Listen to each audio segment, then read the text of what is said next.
Hey everybody, morning meteorologist Greg Bennett from Good Morning Las Vegas. I wanted to give you a little behind the scenes look on what it really means when we say up to the minute you get up. Major thunderstorm activity down to the south. This does include Bullhead and the Laughlin area. Lots of lightning with this particular system. We are looking at gusts up to an hour around 55 miles per hour, and it is producing hail. Again, we are still tracking Hurricane Matthew now on its way to the Titusville area up to Daytona Beach. Strongest winds are offshore though. This northeastern quadrant is yielding the winds at about 125 mile per hour sustained winds, gusts at about 145. As you get to the coast, Merritt Island, Cocoa Beach kind of area, getting up to around New Smyrna and then pushing on into Daytona Beach, you're going to be dealing with anywhere from 80 mile an hour winds to about 105, 110 mile per hour sustained winds. Gusts within these areas could reach all the way up to about 115 to 120.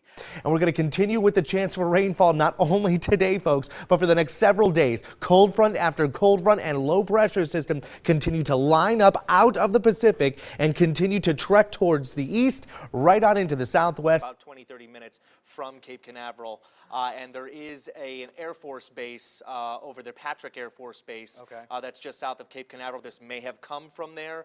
That remains to be seen just yet. That's information we're trying to gather here. Yeah. Tokoya, can you answer that for me? You know, let's say we get thunderstorm activity that rolls into the Las Vegas Valley, and you get thousands of people coming in every single day during the summer season. What do you guys do to help us stay safe? Well, not too shabby in the traffic department. Same thing goes for weather too. Clear skies. High pressure dry air coming into the valley, really most of the southwest, and that's going to allow us to keep the sunshine prominent in the forecast. Unfortunately for our mornings, it's been kind of on the chilly side. Maybe a little refreshing for a lot of us here, allowing you to maybe shut off the AC in the car, so save yourself a couple of bucks in gas, right? 66 degrees right now within Las Vegas, sunny skies. We do have a south wind at 5 miles per hour, humidity content at about 22%. We topped off at about 28% humidity, and now we're just going to dry out as we move on in to the rest of your late morning and then pushing on into the afternoon. Let's talk about Las Vegas today. Looking fantastic, sunny skies, 74 degrees by 9 a.m. Light on these winds. We're going to continue winds maybe 5 to 10 miles per hour throughout the day, but I think we're going to be 5 miles per hour or less for most of your afternoon. By lunchtime, we are just looking at a solid lunchtime break for you to be outdoors. 84 degrees, again, keeping with the clear skies. And then by the time you pick up the kids from school, 3 p.m., 91 degrees and calm winds out there. Now, this will be your high temperature for central Las Vegas, extending it right on into the early evening by 5 p.m., but local areas could get as warm as about 93 or 94 degrees, and we'll show you that in just a quick second. Desert Doppler radar, again, clean and clear, high and dry, thanks to that dry air.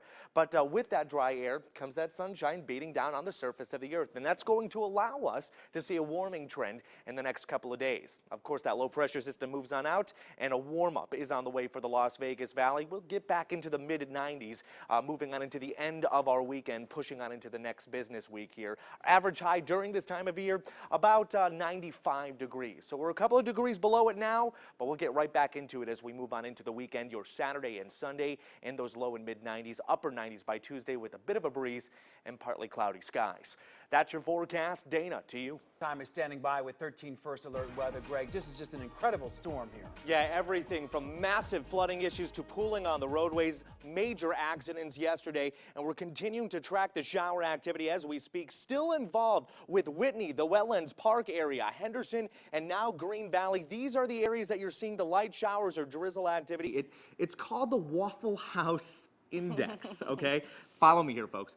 Anytime a Waffle House shuts down, it suggests a really bad natural disaster with devastating effects on the economy. Massive flooding situations to the coastal communities from Jacksonville to Savannah, Georgia, all the way up to now Charleston, South Carolina, just getting done with the eye of the storm, or at least the eye walls, carrying the strongest winds available to the hurricane itself. Oh, thank you so much, Elizabeth. Yeah, it's going to be cold. Carla was telling you that. On Monday, Tuesday, we're talking low 50s, some of us in the upper 40s. You want the jackets, you want the coats, and that's why we've had this campaign, Coats for Kids campaign. It's finally done, and we are giving out the coats. Still looking good when it comes to your roadways there, but there's one to the extreme northeastern side of town, off around the Northern Beltway. This is Centennial Parkway and McCarran Street, not the McCarran Airport, McCarran Street. It is on a surface street out there, and to tell you the truth, it doesn't look like it's blocking any traffic, so we're looking good there. Quickly looking off to what's going on the Spaghetti Bowl, at least from the Spaghetti Bowl, and we're looking good